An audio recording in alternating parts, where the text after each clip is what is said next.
Hey there, welcome back to another exciting episode of YOMO Today. We are on 210. So this is the Year of Magical Learning podcast. And I don't think I have read this book. Something about 99 bottles of something. I'm sure you've not read this book at all. There's probably zero. There's maybe 0.1% chance that you've ever read this book. I think it's zero. Yeah, zero chance. Yeah, but yeah, the book's called 99 Bottles: A Black Sheep's Guide to Life-Changing Wines by the author Andre Mack. So Andre is a sommelier who also, you know what a sommelier is? Something about wine enthusiast. That's something. They're like wine experts. You know how wine is so subjective.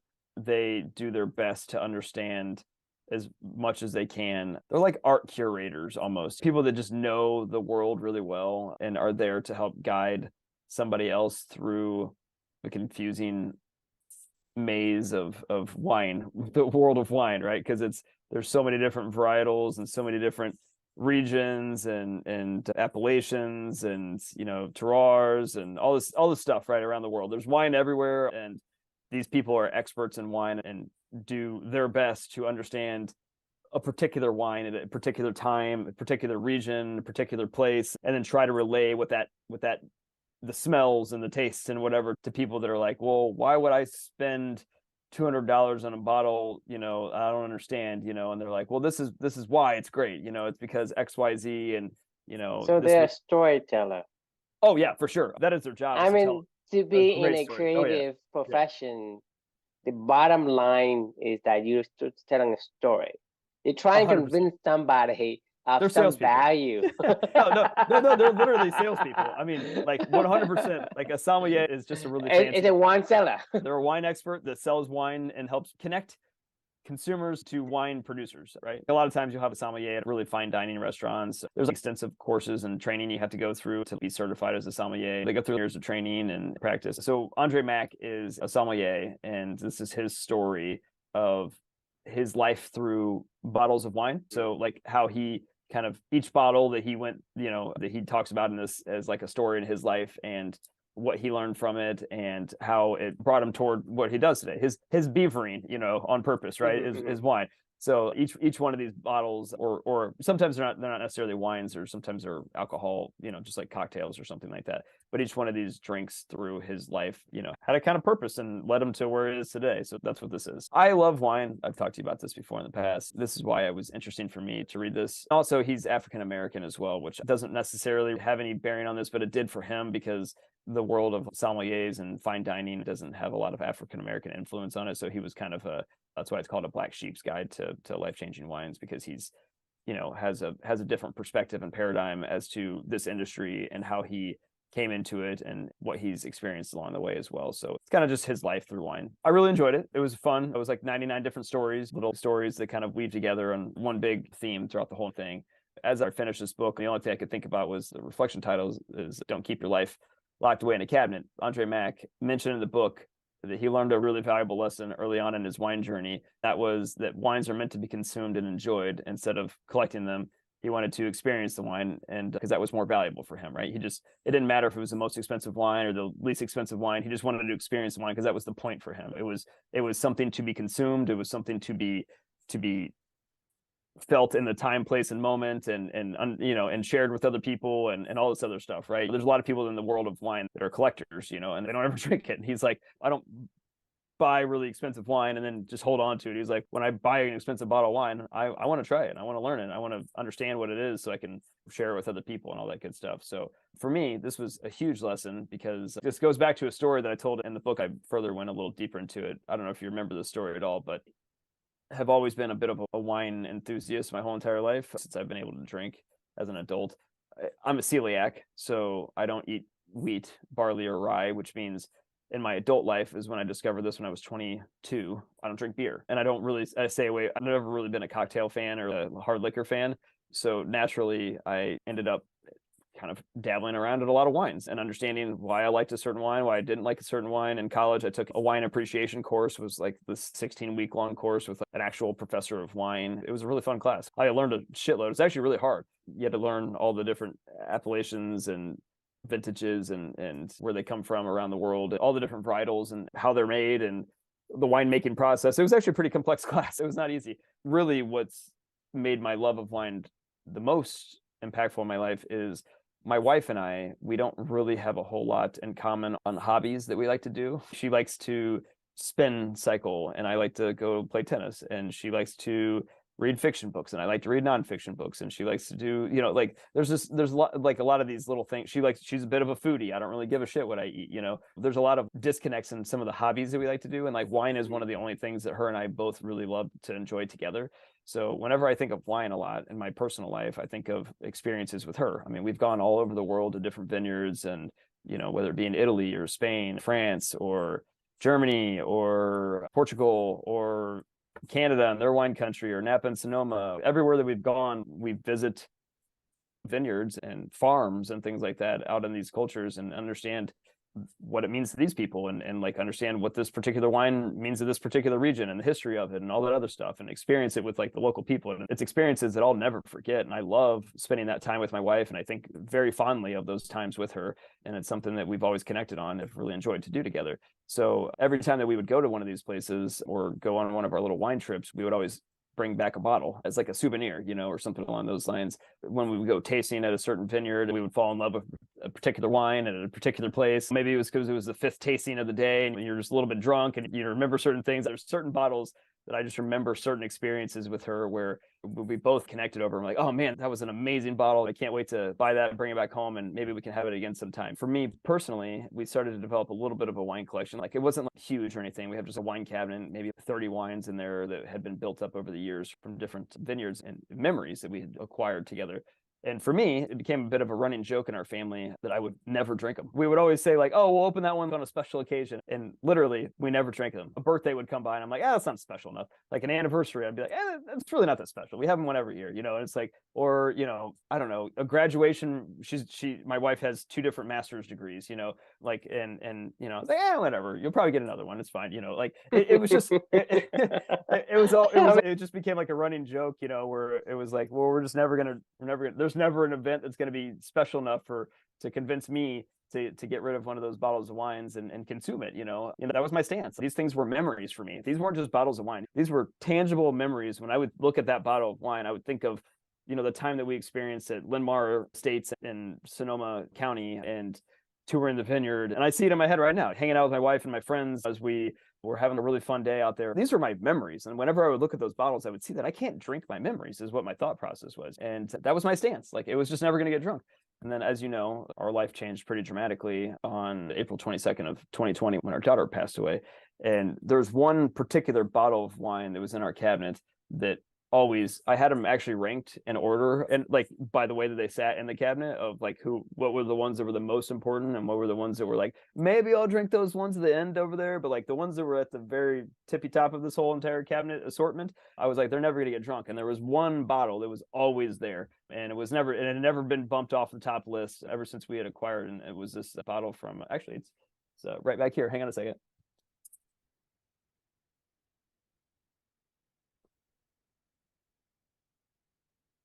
This is the empty bottle. It's the Linmar Estate Pinot Noir from Russian River Valley in 2012. I kept it back there for a reason, obviously, but that wine was never going to be drank in my mind ever. Like, there was never a doubt in my mind that it was just going to be there 50 years from now, 70 years from now. Like, I don't know when we would have ever drank it, but there was just never, I was committed to just letting that one sit there for forever. Just because every time I look at that bottle, I would have great memories and I didn't want to drink it. And then, then my daughter passed away. And that particular day on April 22nd, we came back from the hospital at like 6:30 in the morning. She'd passed away around like 5:30 or 6 or something like that. Maybe it was like 7 o'clock when we got home. I don't remember exactly the time. We were exhausted. The whole story, obviously. I'm not going to rehash that, of what we went through on Amelia's last few days. And we just crashed in bed and woke up in a daze. Life just didn't make sense. I mean, we've talked about this so many different times throughout the course of this journey. And so I'm not going to go into great detail with all this stuff. However, once I did snap out of it using the strength from Amelia and her ability to endure, we did get out of bed that day eventually, and we did force ourselves to do a few things. And I forced my wife and I to eat, and we went outside and we took our first Amelia walk for the night at the time of her birth, which was 5:16 p.m. And we went out and enjoyed. It was a really nice, beautiful day. Actually, it was like a late April day, and in Indiana, that's usually like perfect spring day. And this particular day was just a beautiful 70-degree, bright, sunshiny day. And I came back into the house after our Amelia walk, and I walked over to our cabinet. For me, I was like, this is irrelevant anymore. Like, these bottles of wine mean nothing. It's time to be, give up holding on to the past, and kind of symbolically, like, just, there is no special occasion enough, and I don't care anymore. I'm tired of holding on to these memories and not consuming the stuff. Similar to this Andre Mack story of, if you buy it, the wine's meant to be consumed. So I went to the cabinet and I pulled that out. And my wife and I, we poured a couple glasses and we sat on our patio and we talked about our daughter and we talked about our life and we talked about, how amazing she is. And that was that. And since then, I've drank more and more of those wines. We still have probably 12 of them or so left, but I don't really care anymore about it. Honestly, life is meant to be lived and not sit on a shelf and stored. So that was the lesson, the reflection from this particular one, which was, what beautiful memories are you keeping locked away in the cabinet that deserve to be shared with the ones you love. So that was my Linmar. It's right here, and I'm gonna go put it back so I don't forget where I put it. Hang on one second.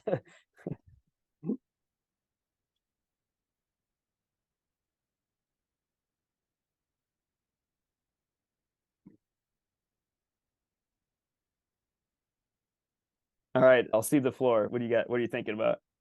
Well, I'm thinking about one of the question that jumps at me is the wine that you refuse to drink. What was your reason for that? On that day? No, when you're Oh, collecting all these yeah. wine, It what was, made you decide that I'm drinking all these and this particular one, I won't drink it at all. And then these few other ones, they have to be very, very, very special occasions. What was the reason for that? What made you decide that, hey, that's something that I need to keep and not drink it? it's the memory. It But sparked may I joy. ask you this question then? If you, okay, if it sparks joy, but what I'm saying is That memory one, still exists, is the point, right? Like, I mean, like, well, yeah, the next question, if you had drink it, would the memory be gone? If you drank no, it? not at all. And that's the thing, is like, I was holding on to, like, I don't want to let go of these memories. Like, I need to That's my me. question though. Yeah. The memory will still be there. Right. Even if you have, like, the bottle's empty, but you still see the bottle. And even if you don't see the bottle, if the memory was so enjoyable, you will remember it, Right. right? Yeah, And of so course. that's my question for you. What caused you to think that's what you need to do to keep the I don't memory? know. It's holding on to the past. It's like when you read a great book and you put it on your bookshelf. Are you going to use it again? Are you going to learn from it again? To be honest with you, every single time that I've ever had one of these bottles of wines that we did hold so dear and all the memories, it's never the same. Like, I mean, it's like, eh, that was good, but like, the experience is like you said earlier on, like, it's a storytelling. This is a story in my head, right? Like, that I Hmm. experienced with my wife. That's what I remember. That's why I love that bottle of wine, or I did love that bottle of wine. That's what I You loved about still do. You still, yeah. when to me, you have drank the bottle of wine that was labeled to never be drank, Right. right? Right. But you still remember the memory and Of you course. still enjoy the memory, right? And so I don't think it took anything away from that story or the feeling that you had, right? You don't forget it. And so for me is, I think this, to me, what I'm getting out of this is more than just memory. I think we do things without questioning because that's what we're conditioned to do. We follow the masses. People Yeah. say, hey, this wine is great because it came from France. Why, whatever the case, or it has the great weather, whatever makes the wine great. Who knows? That's some story somebody It's a made story. up. Yeah, right. And No, you're then right. Yeah. and then what happens is that because you think about it, every single time you go to a wine event, right?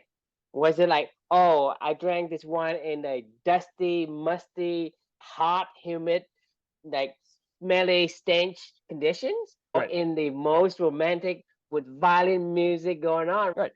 So for me, is I don't drink wine. I don't drink beer either because I can't. But I did drink coffee in the past, and the thing is, like Starbucks, right? Starbucks, they call it third space, right? Yeah. And Yeah. the thing is, Starbucks coffee is like $4 or $5. Now I drink like three of them a day, Oh my God. right? I would drink three of them a day. The thing is, I would go pick up a venti Yeah. in the morning, and then around 11, I would pick up another one. It's a midday break, And then after lunch, around 2 o'clock, I pick up another one. So at Starbucks, I always go out for at least three and sometimes Jesus four. Christ. But my point is that the coffee that I taste at Starbucks, it tastes delicious. I Right. same coffee I bought, like the bag I bought from Starbucks, bring home, it tastes like right. So the That's thing true. is, Yeah. coffee for me, it's just an excuse to socialize. Right. And Get out of so the. for you, it's the same thing. Your memory is tied to the environment that you're in. Oh yeah. But because the wine, the act of drinking, is a trigger point. It's like, hey, because like coffee, like when you say, hey, I'm going with coffee, right? The coffee comes with the ambience. It Right. comes with Yeah. the Yeah. It's a with the story. It's friend, a with a yeah. friendly chat with a friend, right? Right. So My wife in the this scenario, like, your wife in the yeah, yeah, scenario, right? So yeah. to me, we are conditioned to follow the masses. We don't know why we held on to the one and now never drink it. It's only when you have this paradigm shift. Just like when we say, like when we keep saying everybody here, especially in America, and especially America and China and Japan, even worse, right? They want to always eat the frog. They want to always rise, grind, and repeat. That's what we're told to do. Delayed gratification, Yeah, The yeah, grit yeah. and all that. Yeah. And we found out through self exploration, we understand that, hey, that's not the right way to do, because you want to eat the cake instead of the frog. So for me, the reason I think that you held on to those memories has no logic to it. It's just No. because you would pass on it. We were told, or you saw somebody and you just copied. Hey, people collect wine. That means, hey, this is so special, and they Right. retain the memories and the storytelling. And so I think that's the key: is we are conditioned to follow a certain precepts, whatever the precepts is, what ideas they have. Right? So we follow that, but at the same time, because we follow that without any kind of verification. We don't go and research. Okay, did they tell the story? Was it true? And this and blah blah blah. You just take it at face value. And so that's, to me, is this lesson I learned here. Is like for myself. It's like we are conditioned to take in the fact without questioning, but then that doesn't mean necessarily going to be the right fit for us. And most likely it won't be, because we are all individual and we have different genetic makeup, and our enjoyment is going to base on several different dynamic of factors, and those factors varies greatly. I think this is the key. Having a paradigm shift for you makes you realize that whatever you did, right, whatever you set out as criteria to say, hey, this bottle of wine is so precious in a way that it retains a memory, you start to question it. You start to explore that fact, and then you found out it wasn't, so you start drinking it. I think Yeah. that's something that people need to begin doing. If you start to begin exploring, like whatever it is you want to explore, whether, hey, this one really retains a memory. Explore. When you explore it, you can find more about whether or not it's the right path, or is it not. I mean, it's just something that you just follow the message just for the fact that it was there already.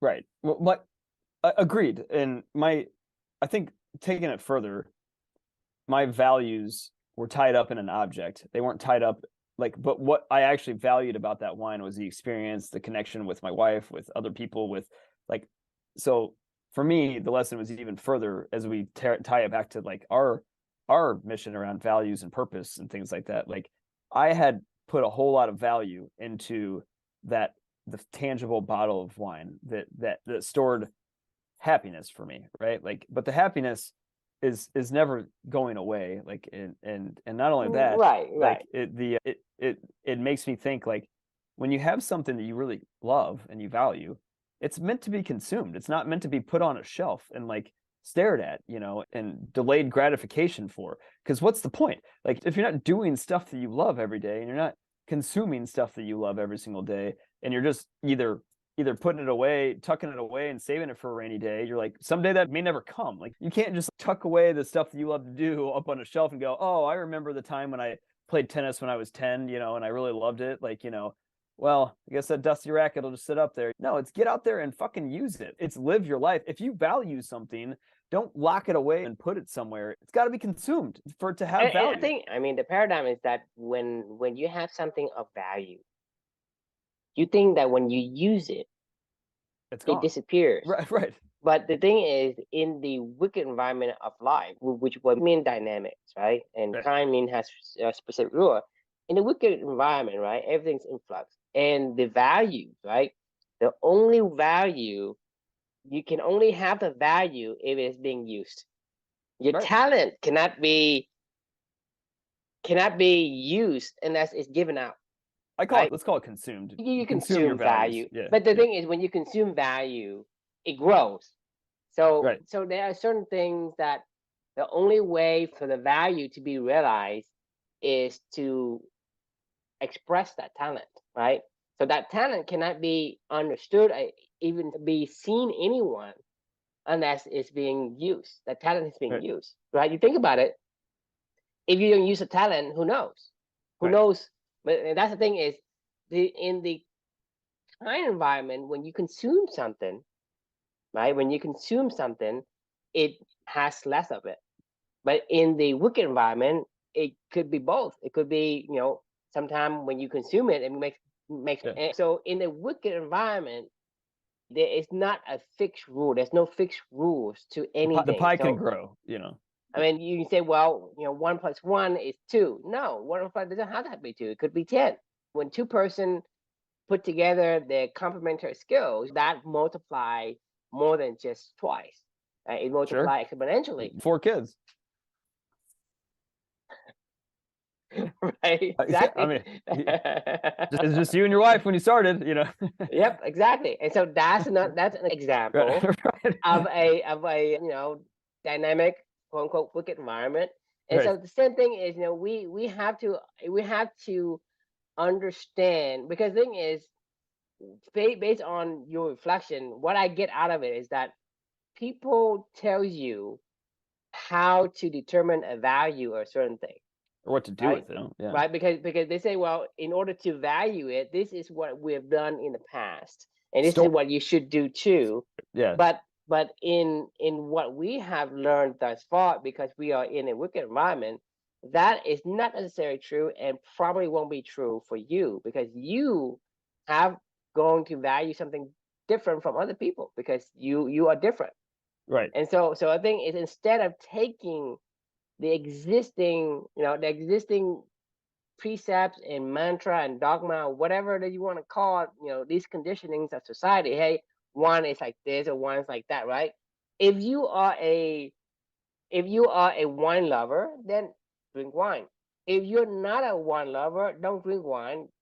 Even if they say wine drinkers are Right. sophisticated and smart, and then great lovers, right? You want those attributes, but that doesn't mean you should drink wine, because they define that value, and you take that value at face value. Because I can say, well, hey Chris, I don't know, my hair. If I cut up my hair, I say, hey, this worth $1 million. You should pay me $1 million. Right. Well, in that sense, if I didn't make it that obvious, would you buy a few strands of hair cut for $1 million?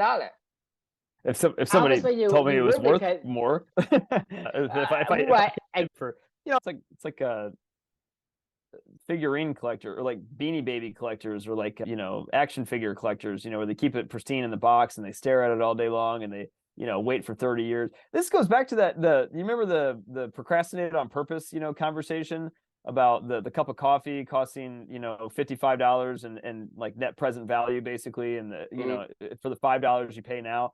And it's like, who gives a shit? Like coffee, drink the coffee. Like, I mean, yeah, you don't want to you don't want to go overboard, but if you enjoy something and it gives you value, consume it. It's the value is determined by you, right? right.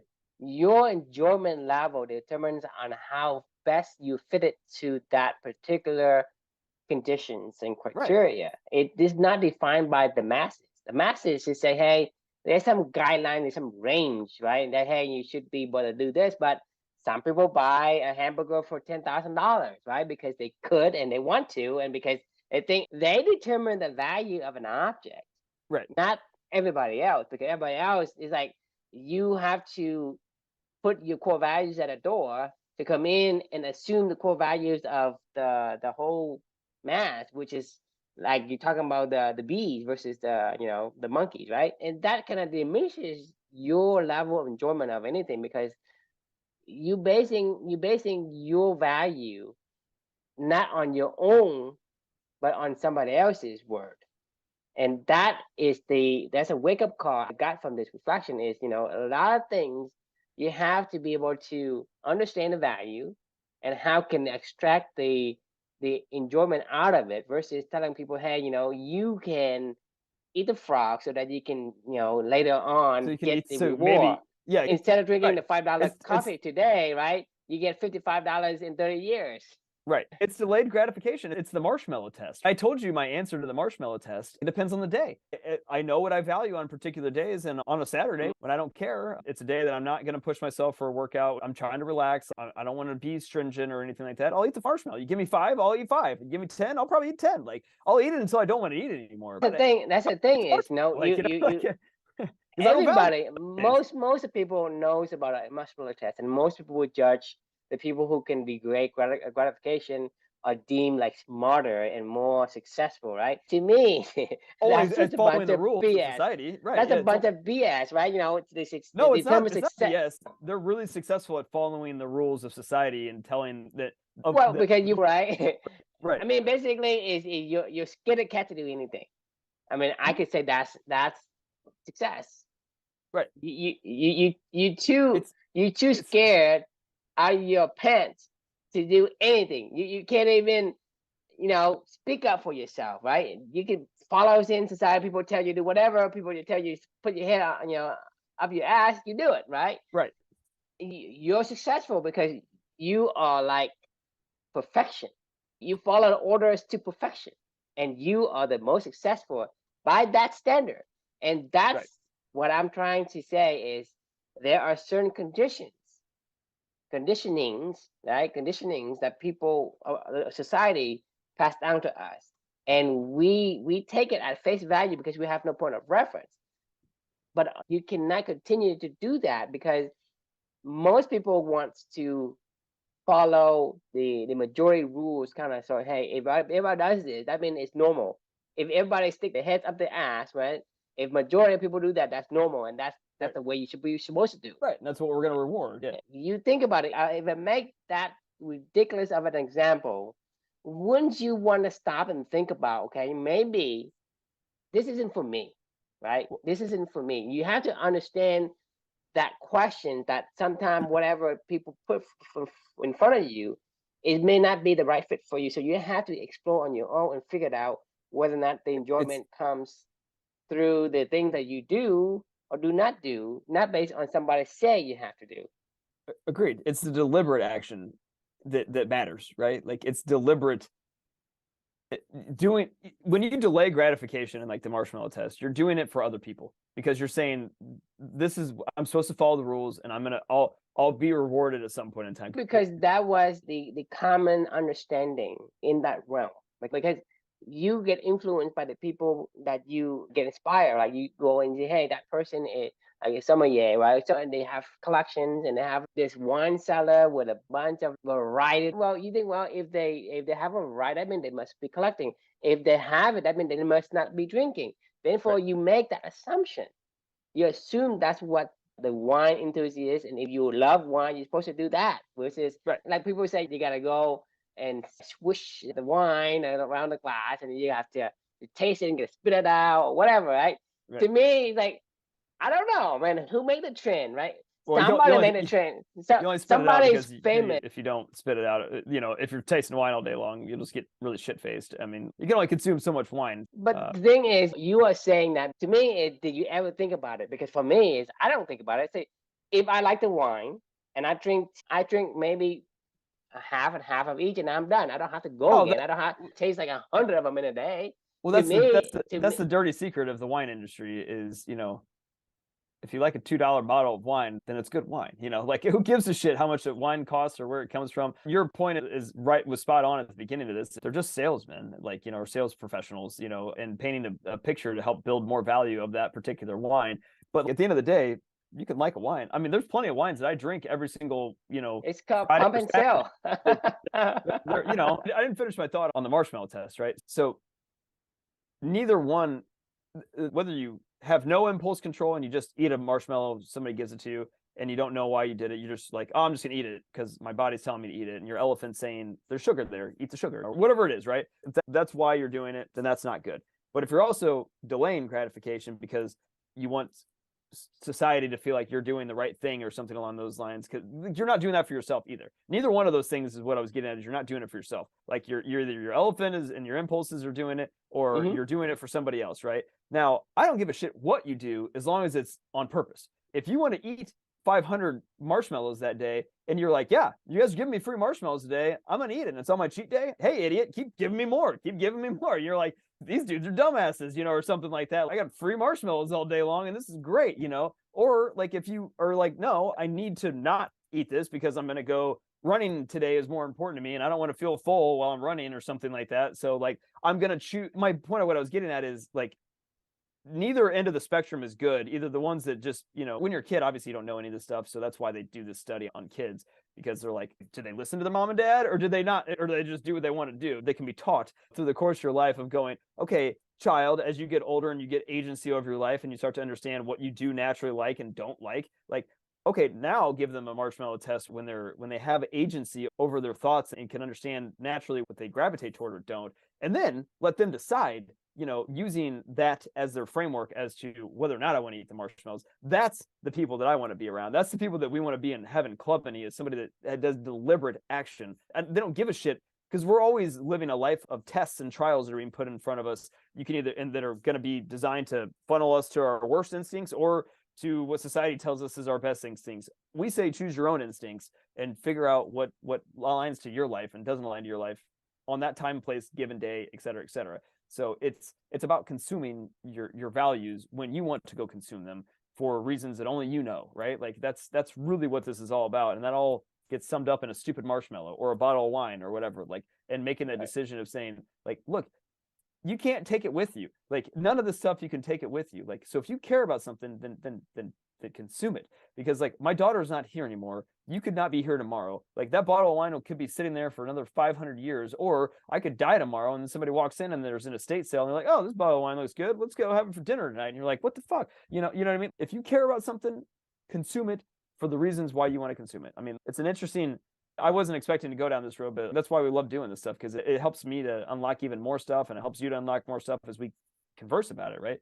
But yeah, you're right. I mean, that's a great point, right? Because you have to understand, we keep saying the space between stimulus and response is a freedom to choose, right? So Right.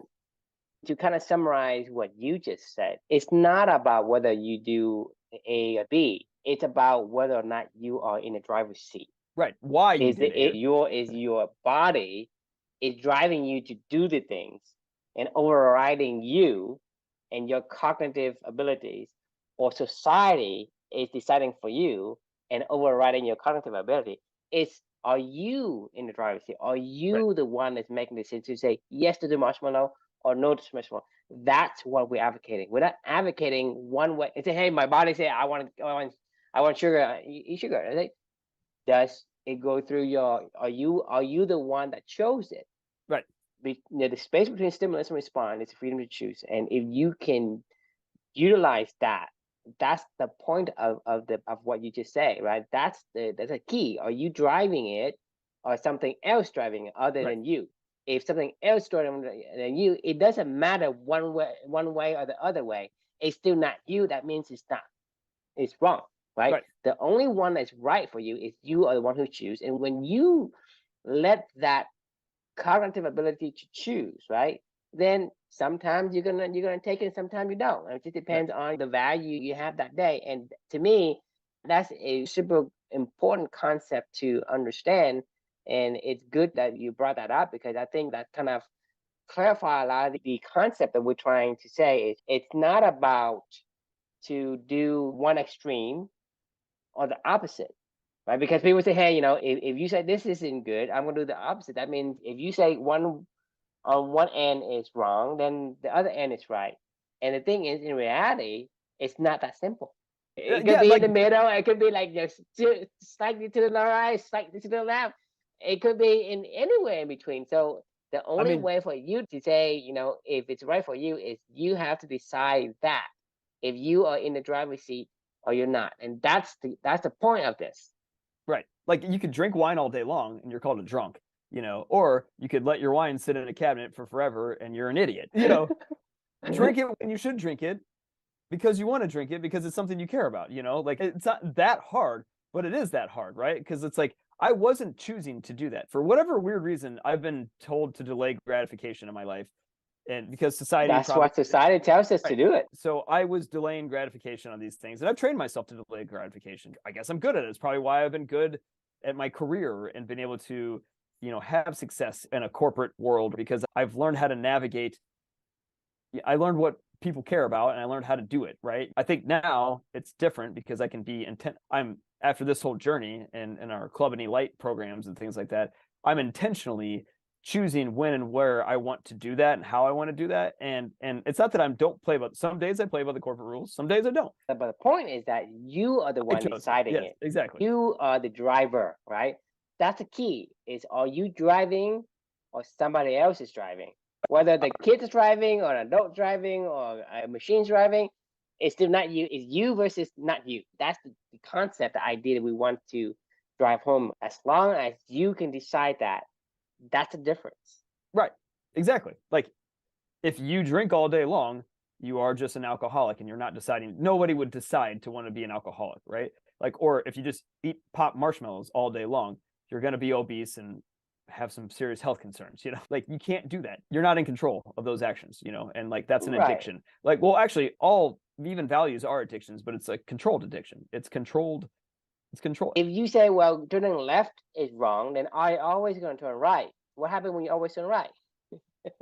I mean, you go in a circle. yeah, you don't go anywhere. Yeah, you're well, I guess Right? unless you're a race car driver, then you could be making millions of dollars driving right, all day long, Or if you only turn left, you can be Zoolander and you could be a male model, walking the runway because he can only turn left. Saying Yeah. is, when he can only run left, that dictates, who he is, not he dictates what he's supposed to. And that's what I'm saying is, when you in the driver's seat, you can turn left when you want to turn left. You can Right. turn right when you want to turn right. That's the key. That's the point. And so I don't want the viewers to misunderstand and say, okay, if they say if I get offered a marshmallow, I should eat it, right? Because I don't want delayed gratification is being It depends. brainwashed, right? I'm Right. not telling you to do that. I'm saying, Right. hey, you need to decide: is taking the marshmallow today, is that what you want, Right. or is that your body wants you to do it, or delayed gratification, is that what you want, or is that society told you to do it? So Right. that's the key: is did you decide or somebody else decide? Yep. Right? And if you can get to that point, you have more control over your enjoyment, because your enjoyment decides the desire. Your desire and your happiness is a contract with yourself. If you say, if I get this, right, and you get it, right, you get happiness. If you, let's say I contract with myself and say, I won't get this and I get this, I'm happy. But if I'm contract with myself and I get this, right, I contract with myself this and I get this, it's exactly that. I'm unhappy, even though my achievement was the same as if I had contracted with myself to achieve at this level. So Yeah. your happiness depends on that contractual agreement with yourself. And so, in order to enjoy your life, in order to enjoy the bottle of wine or whatever that is you want to enjoy, is a contract that you made. And as long as you fulfill the contract, it is gonna give you the most positive emotional feedback. Yeah. So Yeah. you have to be able to be in the driver's seat and make that decisions. If you let someone else make the decisions, it doesn't fulfills, right? Because it doesn't fulfills that obligation. Because when you fulfills it, right, it fulfills someone else's contract, and your only enjoyment is to fulfill the other person's expectation of you, Right. right? Which is, Yeah. it's okay, but it's not that great. to Well, think actually, about it. it's even actually worse because this is my final thought because you made me think about this. I don't know if you heard me earlier when I said every time that I've ever consumed one of these bottles of wines, for a special occasion or whatever it may be, they're never what I remember them to be, and it's always a big letdown because the longer that you delay gratification, the more it builds up in your mind of what it's going to be like when you do consume it or when you do get to that final, it's like probably an Olympic gold medal. They've delayed their entire life and focused on one thing and pushed everything to the side to get to that one moment. And they're like, this is it? This is why I did all this? Right, Yeah, because that's but yeah, it. but to me, like you You know, have to take because to be an Olympic, right? it's an extreme delayed It's gratification. it's Yeah. hard. No, I mean I know you're right, okay, but my concern is that most people don't understand that I'm not trying because to, like to be an Olympic, right? Not a lot of people can be in an Olympian, yeah, but but for me, is not a lot of people can drink, 2 gallons of wine every day either. You know what I mean? It's both extremes. What I was getting at is the delayed gratification is just another extremity on the balance scale. The longer that people can, society has said delaying gratification is good. in reality, it is not. It's a It's just big as extreme. letdown. Right. It's actually a big letdown, and I agree with what you say. But I want Right. to make sure that people understand and can maybe use their own experience to It's not easy. determine that.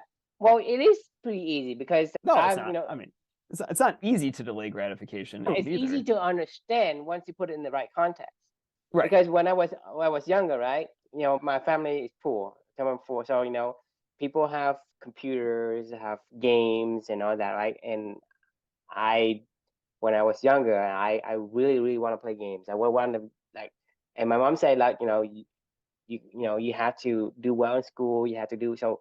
You wait for like when you like in like in kindergarten like third grade, fourth grade. People play games and you don't have Mhm. games and cause your mom, your parents are so poor that you don't even can afford a TV and whatnot, right? And I really want to play games because I'm addicted to it for whatever reason. I guess I'm a kid, Right. so I'm addicted to the game and I wanted to play games so bad, right? Like I would sneak out, I would try to do whatever I need to get my hands on games or go with my neighbors to play games or whatever.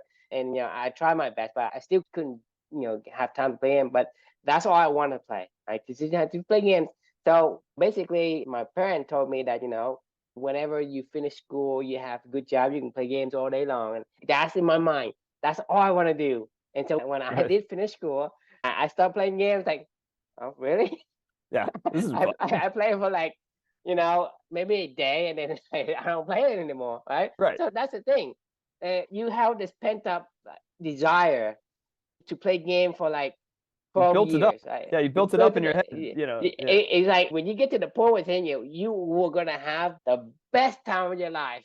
And Right. then the moment you start the game and you wait and you set them up, and like, it's a big letdown. And I'm sure that most people have similar stories like that to say, well, Oh, how do you delay gratification for something to do later? yeah. And when you get to do it, how did you feel? I mean, you don't have to imagine to be an Olympian and winning the gold medal No. because not a lot of people can relate to that, but a lot of people can relate to what I say because like a pair of shoes or whatever it is, right?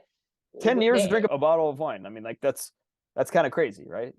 Yeah, you thought that all these accumulations of desires of the years will give you like the explosions of jubilee. Right. It's it's not. It's the worst. I mean, to me, is I remember the flat tire, the flat balloon feeling. You get deflated feeling. Deflated. Yeah, yeah. It's like defeating.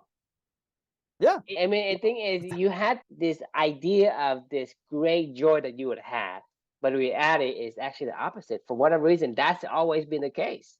I mean, think about being promoted to lead a sales team or something or to lead a team, going from an individual contributor to a team to a leader. Like Mm. so many people put so much stock into that. They fight and they scrap and they sacrifice. They don't leave a certain job. They stay longer and longer, and then they get to be a leader and they're like, fuck, this is what you have to do every single day. This sucks. Like I miss doing what I liked to do all day long. You have to really like people to lead a team, to be a leader. You need to love people. Like, I mean, that 100% is the requirement of that is probably the only requirement. to be a good leader is to love people, to try to help people. Like, you don't have to do that when you're coding all day long. Indirectly, maybe you can do that, but The like, thing you is, I don't have don't to want to be a leader. I don't train want people. to. But The I'm thing saying people is, are, and they delay gratification, in the Yeah.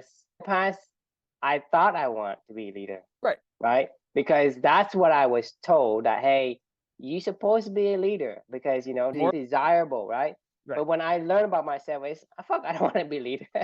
Yeah, it Take sucks. your problems elsewhere.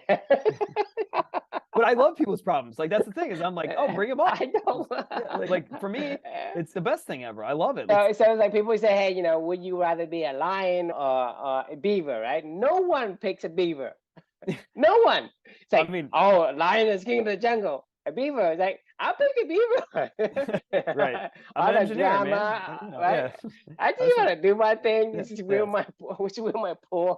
I don't want. I mean, that's the thing is because, and the thing, if you think about it, it goes against the fabric of the society because society tells you you have to become a leader, you have to become like a great person, friendly and agreeable, and work hard, and whatever. Like take the shit, be a Right. man, and eat the frogs. Let people beat on you, and whatever. Like do all these things so that they can control you.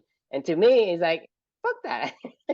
There was this lady that I used to work with early on in my career. She was a senior leader at the company I worked at, and she said this comment that at the time I was like, oh, that's pretty profound. I thought I was like, wow, you get it, And now as we've gone through this whole entire process, like in this journey together, Mhm. I now am going to say the same comment in my head, and I'm like, that's fucked. She would say, I just remember hearing her say this one time, the higher up in a company you go, the less and less of a personality that you can have.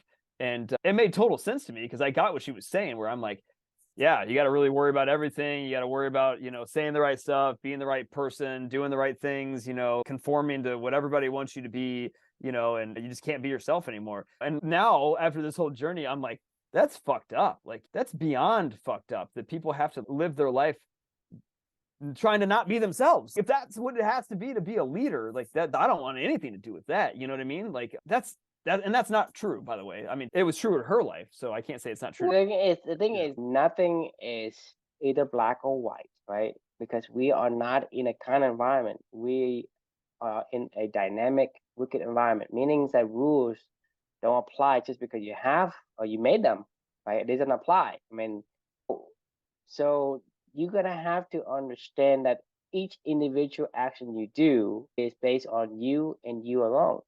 Has nothing to do with anyone else.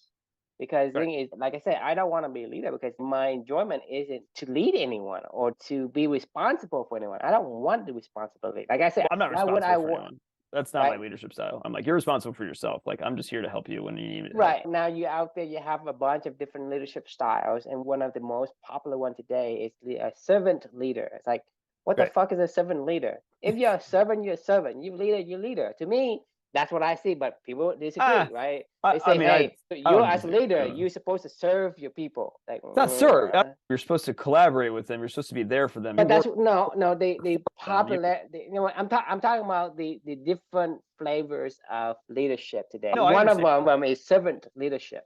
Yeah. No, This the popular I one, and in that is that you serve the people you lead. It sounds like a bunch of hogwash in a way, because to me that's just like storytelling. Hey, you say whatever as long as people buy it, and yeah, you get to sell books and just to go say whatever. But to me, it's conflicting. You can't lead and serve, right? And so well, the thing is, I, for me, if you go through the military, right? You don't serve your team members, right? As a leader, you serve the mission. Your team members serve you.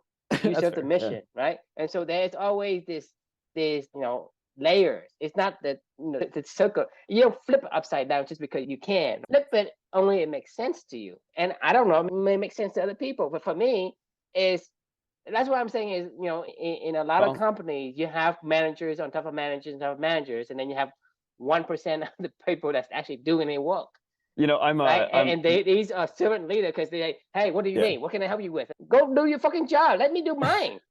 Right? Well, that's funny. It's funny. It's actually there. All right, we're gonna we need because we could go down this rabbit hole for another 2 hours. I bet this. I'll tell you about this in a second. But yeah, let's put a pin on this one because that was a fun combo. But I got to go to bed here soon. But when we wrap, I'll tell you a quick story. All right. So the good conversation, as always, the question we can leave with everybody is: what beautiful memories are you keeping locked in a cabinet that deserve to be shared with those you love?